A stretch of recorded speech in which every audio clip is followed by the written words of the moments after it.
estufa na atmosfera está contribuindo para o aquecimento global, e isso vem aumentando e a tendência é sempre essa, é aumentar. Certo? Então foram elaborados alguns tratados, vamos dizer assim, entre os países, certo? Com a Organização das Nações Unidas e tudo mais, para tentar minimizar a emissão desses gases que são liberados da atmosfera, que vem causar essa grande destruição, tá certo? Então, um dos mais importantes é o Protocolo de Kyoto. Não sei se vocês lembram, né? Que em 1997, várias nações, vários países, eles assinaram um documento. Isso aconteceu na cidade de Kyoto, no Japão, tá certo? E esse acordo, ele visa justamente a redução e a minimização das emissões de gases que retêm calor, né? Então, é gás carbônico, gás metano, gases derivados do carbono, no geral. Tá? Então, Protocolo de quê? de Kyoto. Então, ele visa isso, minimizar a emissão desses gases por país, tá certo?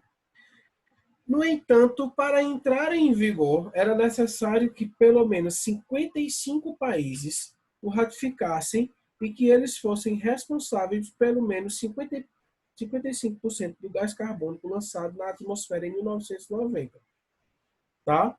Então, cada país ele deveria ter uma quantidade de emissão de gases na atmosfera. Por exemplo, Júlia, o teu país, de acordo com as condições do teu país e tudo mais, tu só pode emitir até isso. Se você passar disso, você já está ultrapassando o nosso acordo. Aí você pode pagar uma multa e tudo mais. Tá certo? Então ele visava mais ou menos dessa forma. Tá certo? Aí, ó, com a adesão da Rússia em 2005, que é o segundo maior poluidor do mundo, que o protocolo entrou em vigor. Então, esse protocolo ele existia desde 1997, só que ele só veio à tona em 2005, por conta da Rússia. Quem quer falar? De que ano são esses dados? De que ano são esses dados? Como assim? O senhor falou que a Rússia é o segundo maior poluidor. Hoje Sim, é o terceiro. deixa eu ver qual é a edição aqui no livro. Hoje em dia ela é o terceiro, não é isso? É. Ó, esse O livro... terceiro é o quinto. Tudo muda, tá, gente? Esse livro, ele é de 2007, né? Então ele tá bem desatualizado, 10 anos, né? 12 anos de desatualização. Não liguem muito para os dados, não, gente. O importante é a gente saber entender a dinâmica da coisa, tá? A gente sabe que as coisas vão se modificando, né? Então, muitos países eles já têm, como é que eu posso dizer a vocês? Como é o nome daquilo? Recursos para poder minimizar esses efeitos. E aí, às vezes, um país ele aumenta mais do que o outro, isso é normal, isso pode acontecer.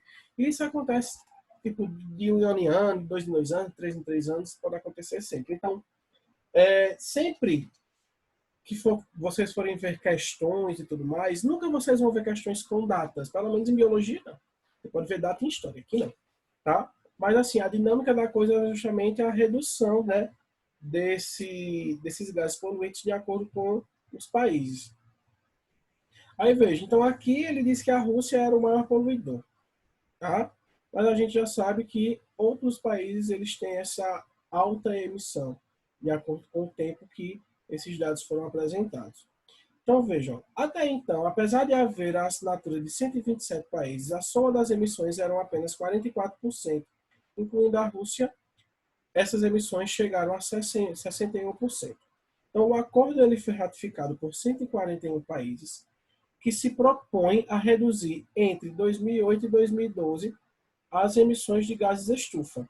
Então, foi um acordo, né, entre esses países. Com certeza, eu acho que esse acordo ele pode ser que ele esteja totalmente modificado já, que eles teriam, por exemplo, 4 anos para diminuir essas emissões de gases, tá? E que gases são esses? Gases carbônico, metano, óxido nitroso, dióxido de enxofre, não é só gás carbônico, é gases poluentes no geral. Observa-se, no entanto, que os países mais poluidores, como os Estados Unidos, produzem 36% de gás carbônico mundial. A China e a Índia não ratificaram o protocolo. Tá? Então, alguns países eles não entraram no acordo, mas a maioria dos países mais poluentes entraram, certo? Agora, a China é o cão do mundo, né, menino? Porque a China, ela emite um monte de radiação, de poluição, e a China, ela não está nem aí para essas coisas, porque, infelizmente, né, o povo chinês, ele tem um certo tipo de cultura. Eu não tenho nem tanta propriedade para falar disso, porque isso é mais para a parte de geografia. Vocês me corrijam se eu estiver errado. Mas, assim, a China, ela tem um tipo de cultura um pouco individualista. Vocês já perceberam? Já. É porque Né? eles Já vivem. tem outro vírus, né? É o que, Júlia? Já tem outro vírus da China. Isso aí, mas isso aí já é outra coisa. Vai, então, fala. É porque eles vivem. É porque eles vivem num governo comunista e geralmente os governos comunistas são muito nacionalistas e não ligam muito o que está acontecendo no mundo. Pois é. Mas aí é que tá. Por conta de ideologias, o planeta, né, acaba pagando por algo, sérias consequências, né, por conta de ideologia política. Eu acho que não deveria ser assim. Mas infelizmente é. Teve um caso que eu estava vendo de um médico chinês que ele descobriu mais ou menos a questão do coronavírus e ele queria ele queria vazar alguma coisa, não lembro, e aí ele foi proibido de falar, entendeu? E ele teve que negar o que ele estava tentando dizer. Ou seja, eu li a matéria, mas pelo que eu entendi bem, eu não estou dizendo a vocês assim claramente como foi, mas pelo que eu entendi bem, ele foi preso para não poder falar, e se ele tivesse falado a tempo, o mundo teria se preparado mais. Aí entra naquela coisa de novo de individualismo. Será que a China ela realmente tem culpa nessa questão da pandemia? Tá? Eu não acredito que a China chegou e criou o vírus. Tá certo, gente? Essas teorias de conspiração eu não acredito, não. Mas o país ele pode sim ter contribuído de forma errada, através de ideologias, para que as coisas estivessem piores, como estão. Eu não acredito que, mesmo que isso tivesse acontecido, a gente iria se preparar. Eu acredito que a pandemia seria inevitável. Tá certo, gente? Eu acredito que seria inevitável, isso iria acontecer de todo jeito. Agora, óbvio que, se alguém chegasse antes, dissesse só, vai acontecer isso, isso, aquilo, isso, aquilo, isso, aquilo. Eu acho que ele não ia dizer, vai acontecer, né? Ele ia explicar as decorrências do vírus. Poderia preparar melhor alguns países. Mas, sinceramente, gente, a gente iria estar trocando 6 por meia dúzia. A gente só iria diminuir alguns casos, mas iria estar uma coisa muito exacerbada como realmente está. Tá? Então, infelizmente, alguns países eles têm esse tipo de cultura, né? Individualista que pode simplesmente acometer não só a saúde das pessoas, mas como a saúde do planeta em si, tá certo? Então esse protocolo ele já é antigo, tá? O protocolo de Kyoto ele já é antigo. Eu vou procurar para vocês alguns outros tratados com relação a gases estufa que sejam mais atualizados, porque o protocolo de Kyoto ele está em vigor, mas vocês sabem, né? Uma coisa que está há muito tempo, ela começa a ficar desgastada, porque eles não renovam isso, tá certo? Além do protocolo de Kyoto, existe também um protocolo de Montreal. Vocês lembram desse protocolo? Vocês estudaram esse em geografia? Lembro não. Lembra não, né? Aqui no livro não tem não, mas eu vou falar para vocês. Vê só. O protocolo de Montreal, ele também foi um protocolo para diminuição de alguns poluentes na atmosfera, mas ele não estava ligado com a questão da emissão de gases relacionados aos gases carbônicos, certo? Ele estava ligado à emissão de gases que agrediam diretamente a camada de ozônio. Como eu falei a vocês, que é um problema diferente. Certo? Então, esses gases que agridem a camada de ozônio, que é o próximo conteúdo que a gente vai ver, são chamados de clorofluorcarbonos, clorofluorcarbonetos. Então, o que foi que o Protocolo de Montreal fez? Ele era um acordo entre os países para não produzir mais esse tipo de gás. Só que esse tipo de gás ele era muito utilizado em aerosóis, muito utilizado em freezer, geladeira, ar-condicionado, várias coisas, certo?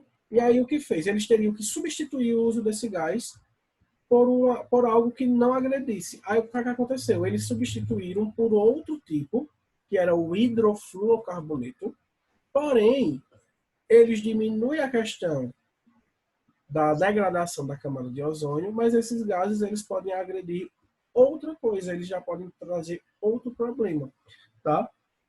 Então, ó, uma coisa que a gente percebe é o seguinte: nunca a gente vai ter um problema cessado. Vocês já perceberam nisso? Que quando se tem um problema mundial, a gente nunca vai ter a solução daquele problema, tá? A gente vai minimizar aquele efeito, mas a gente vai estar fazendo o quê? A gente vai estar cobrindo um santo e descobrindo outro. Sempre acontece dessa forma. Sempre. Por quê, gente? Alguém pode me dizer? Muito simples, viu? Como é que é, professor?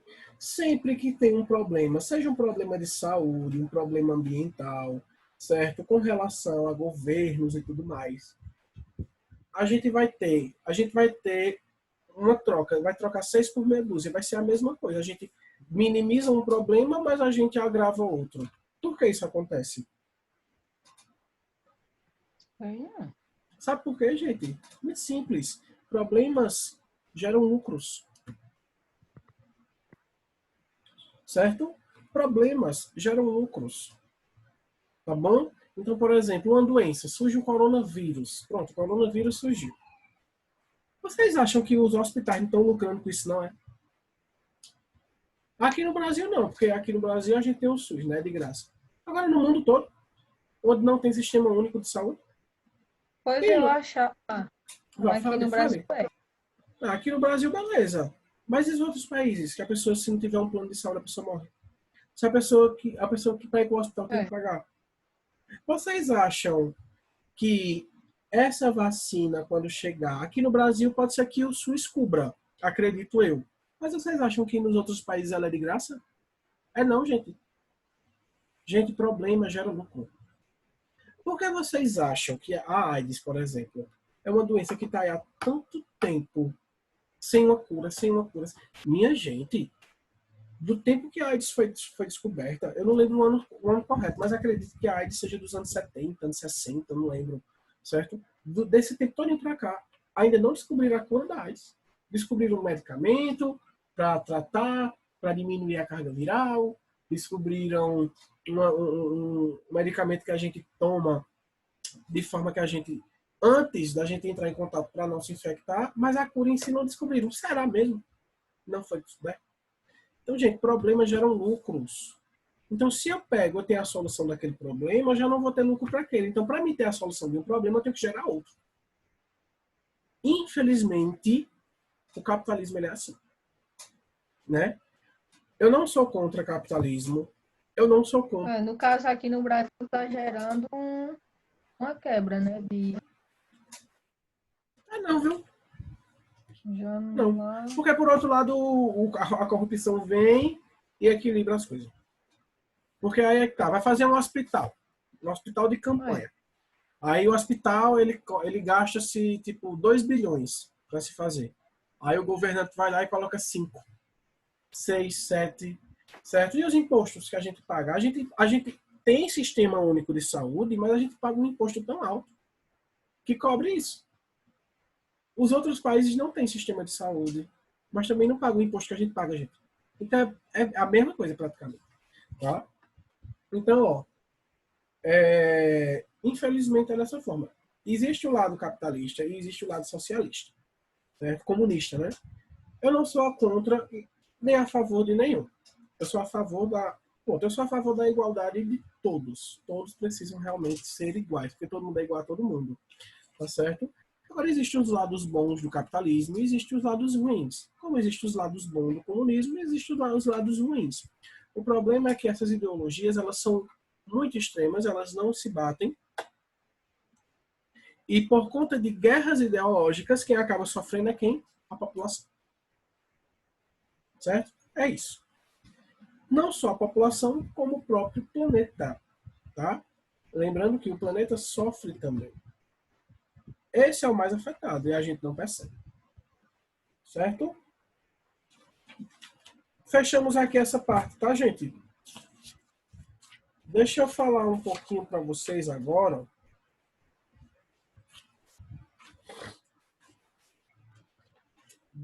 dos buracos na camada de ozônio, né?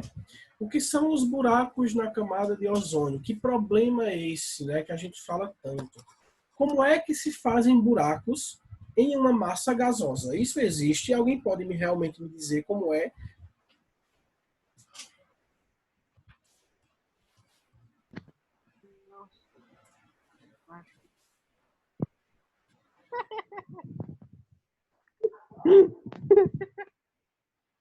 E aí, gente? Guilherme, existe buracos na camada de ozônio?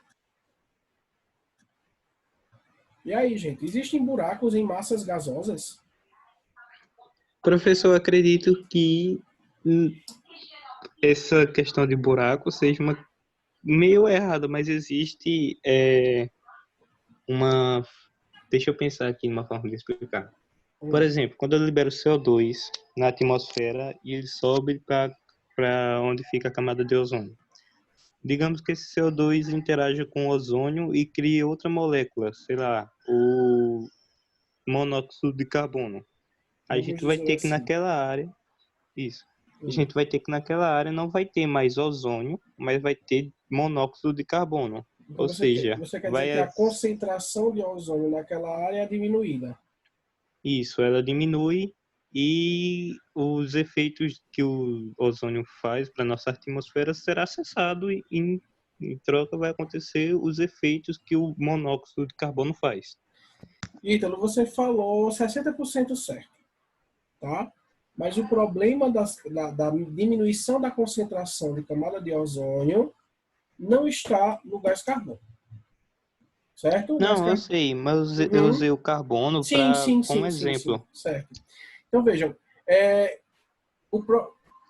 uma ameaça foi neutralizada. Vejam só. Eu lembrei de uma coisa agora muito engraçada. Ó, a questão dos buracos, né, da camada de ozônio é justamente a diminuição do ozônio em uma determinada área, tá? Então isso acontece porque existe um tipo de gás que eu falei para vocês agora, que são os gases clorofluorcarbonetos, certo? Que são os gases CF6, certo? Que eles têm na sua composição o cloro, tá? Eles têm o cloro na sua composição. Aí, ó, vamos entender mais ou menos como é que acontece. Primeiramente, a camada de ozônio em si, qual é a função dela? A função é justamente filtrar, ela vai filtrar como é que se diz? Ela vai filtrar a radiação solar, certo? Ou seja, os raios solares, os raios ultravioletas que chegam à Terra, eles não chegam com tanta intensidade, porque essa radiação ela é muito prejudicial, tanto para as espécies quanto para a gente mesmo, para o ser humano. Né? O maior índice de câncer de pele, ele existe devido à grande radiação solar emitida pelo Sol. Tá? Então, se eu não tenho camada de ozônio, essa radiação não vai ser filtrada, consequentemente ela vai chegar muito forte. E aí, um dos problemas nos humanos é justamente o maior índice de câncer de pele. Tá certo? Além de que vai alterar aí o material genético, né, das nossas células, não só provocando câncer de pele, como também podendo provocar outro tipo de câncer, porque a gente sabe que o câncer, existe o câncer específico e existe o câncer geral, que é ocasionado pela mudança desse material genético, tá certo? E, além disso, o planeta ele vai perder a sua proteção. tá? Porque a camada de ozônio ela não só tem essa questão da filtração dos raios solares, mas ela tem a questão da absorção também dos gases e tudo mais. Aí vejam só, a camada de ozônio, gente, ela tem os seus 3 oxigênios lá. Vocês sabem que é uma molécula com 3 oxigênios, um ligado ao outro, certo? E ele pode ser destruído na presença do cloro, certo? Então vejam só, em 1984, um grande buraco, na verdade não é buraco, é uma diminuição da concentração de ozônio naquela área, certo? Pouco acima do Polo Sul, em que a quantidade do gás havia sido reduzida a 50%. Observou-se também, mais tarde, outras regiões do planeta haviam sido afetadas. Essas falhas na camada de ozônio são provocadas por gases utilizados em geladeiras e ar-condicionados e aerosóis, que são gases clorofluorcarbonos, que são a base de cloro. Tá? Então, o que é que acontece? O gás escapa para a atmosfera e libera átomos de cloro, que vão reagir com as moléculas de ozônio, transformando o ozônio em oxigênio. Então, ele quebra a molécula de ozônio, certo? O cloro, ele se liga com desses átomos de oxigênio, certo? E aí, o restante vai ter só o gás oxigênio livre. Deu para entender? Eu tenho 3 oxigênios formando ozônio. Um oxigênio se solta da molécula de ozônio para se ligar com o cloro, certo? E os outros oxigênios eles ficam livres. Só que aí não vou ter mais ozônio, eu vou ter gás e oxigênio. Então eu diminuo o quê? A concentração. Então não é um buraco na camada de ozônio. É uma degradação do ozônio devido à presença do cloro desses gases. Tá certo? Certo. Aí isso estava acontecendo demais, gente. Principalmente em regiões de altos índices urbanos. Aí, ó, o protocolo de Montreal, como eu falei a vocês, ele foi criado justamente para diminuir essa emissão desses gases, tá? Aí, vejam, tem uma entrevista aqui que eu achei interessante. O buraco de ozônio, um problema ainda não resolvido. O buraco de ozônio, em 2006, bateu novo recorde, alcançando 29,5 milhões de quilômetros quadrados na sua extensão, superando a marca registrada no ano 2000. Isso mostra que a quantidade de gás presente em altas atmosferas ainda é muito grande e deve persistir por dezenas de anos. A comunidade científica acredita que a degradação de ozônio tivesse alcançado sua dimensão máxima nos anos 2000 e que a partir de então o quadro iria se estabilizar e teria início a uma lenta recuperação, certo, da formação do ozônio. Entre os anos de 2003, 2005 até 2007, 2008. Só que isso não aconteceu, né, gente? Por quê? Porque a poluição ela continuou, tá certo? Então, ó, posteriormente, o buraco apresentou grande destruição de ozônio e seu tamanho variou em torno desse patamar máximo, tá? Outros cálculos estão sendo realizados e a nova previsão da recuperação da camada de ozônio, ela vai girar entre os anos de 2070 a 2080. Agora, isso só vai acontecer se realmente a gente tiver a diminuição desse tipo de gás, que já tem, certo? Alguns aerosóis, eles já vêm a composição. Qual é o tipo de gás que você está lá emitindo quando você utiliza? Tá? Então, muitos desses gases já não estão utilizados mais por geladeira, por freezer e tudo mais. Tá certo? Eu vou mandar o link novamente lá e a gente fica até... Qual foi a hora que a gente combinou? 12h15, foi? 12, meio-dia e 20, parece. Foi? Foi. Vou pegar aqui.